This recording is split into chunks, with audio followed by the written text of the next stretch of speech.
inshaalloh mana bu obyektda hisob kitobidamiz. Nasib bo'lsa, xudo xolisa shuni boshlaymiz. Mana shuni obyektda xudo xolisa ishlarni ko'rsatamiz. Ichkarilarni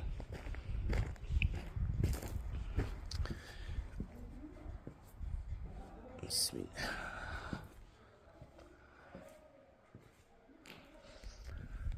Bu xonamiz hol ozgina o'zgartirishlar qilamiz.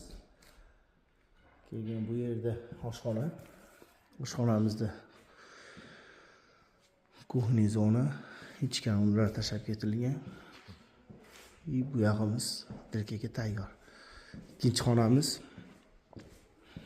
Bu xonamiz asosiy holdan keyingi o'tiradigan.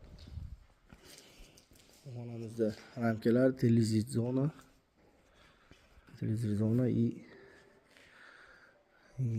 o'tirib abishni xonamiz. Bu yerda kattalar uchun maxsus yotoqxonamiz joylashgan. Yotoqxonamizga aholisi radiatorlar qo'yilgan, elektr montajlari bo'lgan, televizor zona bu yerga joylashgan.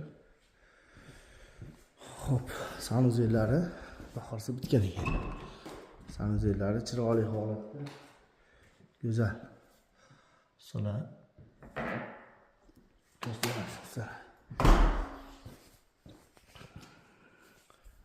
inshaalloh ortib boramiz. Shu ikkinchi etajga chiqib ketishlarimiz, ularni ham tepa obzorlarini chiroyli qilib bitgan tashlab turamiz. Bu yerda yana bitta kattalar uchun yotoqxonamiz joylashgan. Bu yerga spaniyamiz.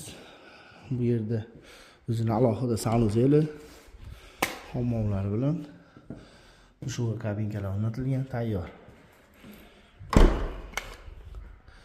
Nasib inshaalloh sizlarga yoritib boramiz ishlarni.